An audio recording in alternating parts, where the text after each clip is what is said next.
So howdy ho again, folks. Today's topic is going to be the alt-left and firearms. I originally wasn't going to do this after the whole deal with the John Brown Club video and some of the other gun guys out here saying or suggesting that maybe we should be a little bit more accepting of these guys. And really wasn't even going to cover this topic, but since we had more defensive Antifa come out, and we've had tweets like this from this guy right here,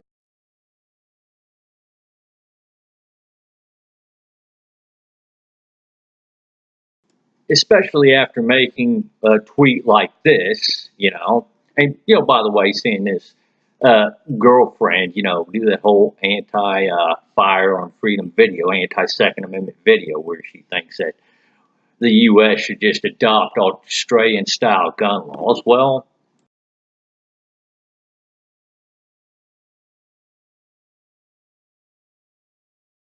I think it's time that I chime my 2 cents on this one right here. Well, let's first discuss this two tweets right here by this guy, and I want to respond to him real quick.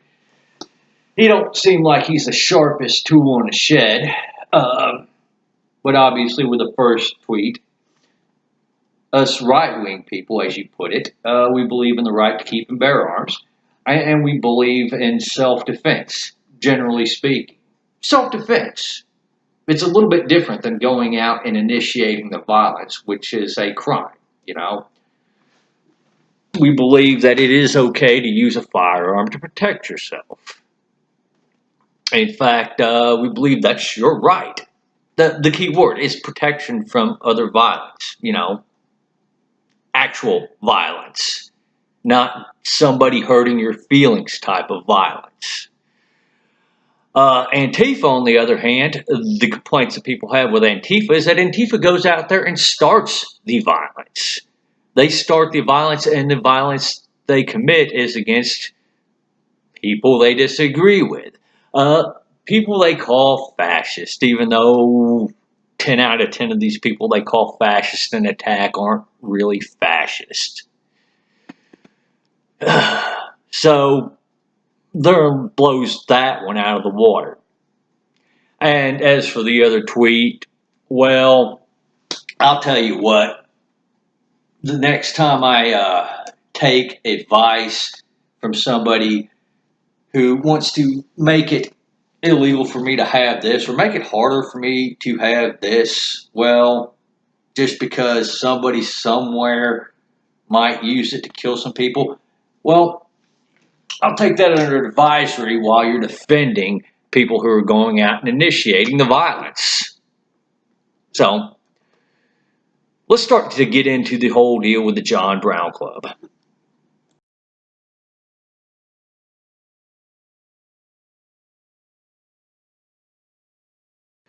All right, so a bit of a backstory on that one. Months ago, the Phoenix John Brown Club did an open carry march. A reporter saw them, and this report is very left wing against open carry to begin with. So the reporter was following them, recording them, and they got a little hostile with the reporter and everything like that. And of course, after the pictures and the video got released, there was some on the right that said they were carrying airsoft guns primarily and mocking them for LARPing, or I guess they call it live action role playing. Then they released this video, which that was pure comedic gold. I'm sorry, if you cannot hit a target 50 feet away, you can't even hit paper 50 feet away with a firearm like this, you suck at life. Hell, I could hit those targets at that range with something like this. It's too easy. So yeah, that was obviously mockery worthy. Now, there were some in the gun community that thought it was wrong to mock them, floated the idea of being a little bit more accepting of them. And I'm going to start this off and get this out of the way real quick. I'm going to say right now, obviously, we're not the arbitrators of their rights. I'm not the arbitrator of their rights. Nobody in the gun community is an arbitrator of their rights. They obviously have the right to keep and bear arms, just the same as every other person in this country who's a law-abiding citizen here. They haven't lost their rights through due process in the law. They're not prohibited people, so obviously we don't dictate to them what they can and can't have. You know, I wish they'd show the same respect for us. It didn't seem like many of them were just a few years ago.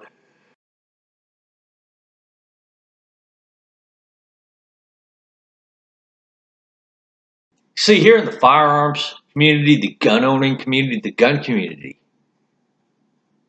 we believe in safe, responsible, and law-abiding firearm ownership.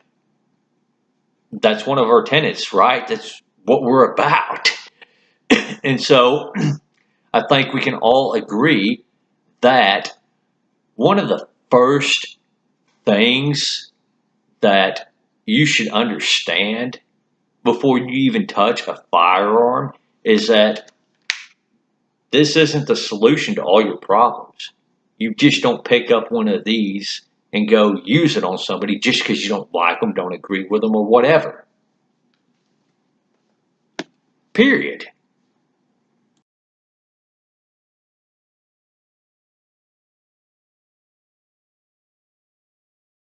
And let's not bullshit ourselves either. These guys don't have any respect for our Constitution or our Second Amendment either, right? They believe in bashing the fash, as they put it. They don't believe in letting people they deem fascist to speak, which would include people like Milo Yiannopoulos. Um, these guys believe in initiating the violence. They don't believe in the right to keep and bear arms. I guarantee you right now, if any of us had our firearm rights violated, they wouldn't give a shit. And let me show you how far these guys go.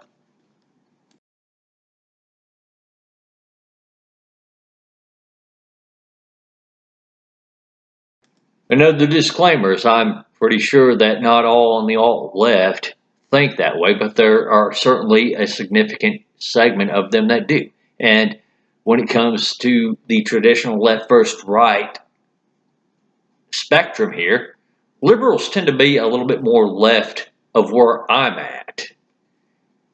And these people on the alt-left, at least some of them, a good chunk of them, say that liberals get the bullet too. Let that sink in for a sec. Just in case you thought you could have a conversation with these guys, just in case you thought that you would have any sort of influence at all, they consider you the fash.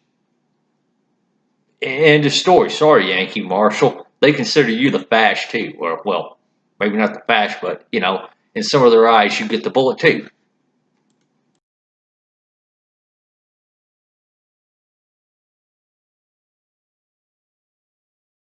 And one thing I want to point out, and this is a trait of the alt-left, the need for safe spaces. Well, if you need a safe space from somebody else's opinion, you're certainly not mature enough for this type of freedom. You're just simply not. See, gun controllers have told me for years that with freedom comes responsibility, and on the surface that statement is accurate. However, what they mean by that statement is something different than from what you would take from that.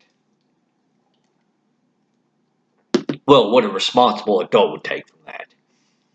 You see, when I say with freedom comes personal responsibility, it means you get the freedom, you have to take the personal responsibility for yourself, right?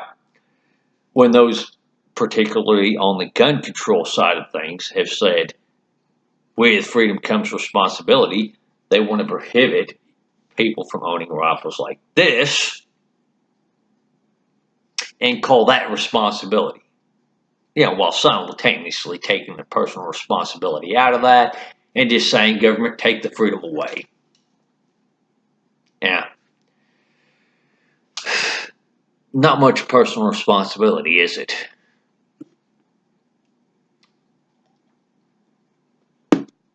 Same concept off the topic of guns. Let's say sexual freedom. We have the freedom in this country to sleep with whoever we want to sleep with. You don't have to be married or anything like that. You don't have to be ready for a child. With that freedom comes a responsibility. If you're not ready to have a child, you need to have some form of birth control with you. You need to be prepared to take that responsibility. Say, hey, I want to sleep with this person, not ready to have a child yet. Take the personal responsibility to prevent that from happening. It's about personal responsibility, actual personal responsibility. How else do I put this? And this is why I think the John Brown Gun Club, the alt-left, is incompatible with the gun community, is that these guys don't seem to want to take personal responsibility for what they do. They're collectivist. They don't believe in individual rights or individual responsibilities. It's a big difference in compatibility from us and them.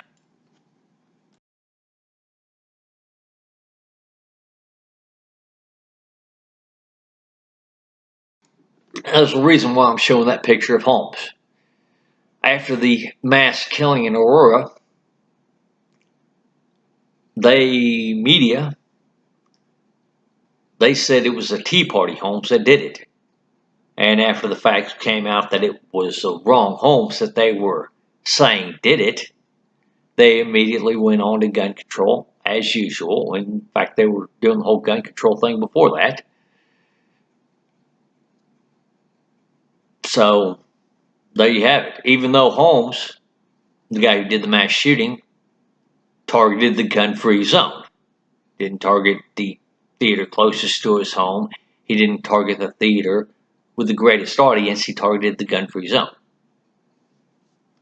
So what do you think the media is going to do to us if we accept people like the John Brown Club into our community, and then one of them goes up and shoots up a Trump rally or shoots up any other type of rally that's radical remarks? Who do you think they're going to blame for it? Do you think they're going to blame the alt-left, or do you think they're going to blame the gun community? Because my bet it's going to go down like the Scalise shooting, and they're going to say, well, there wasn't enough gun control. So this is food for thought here.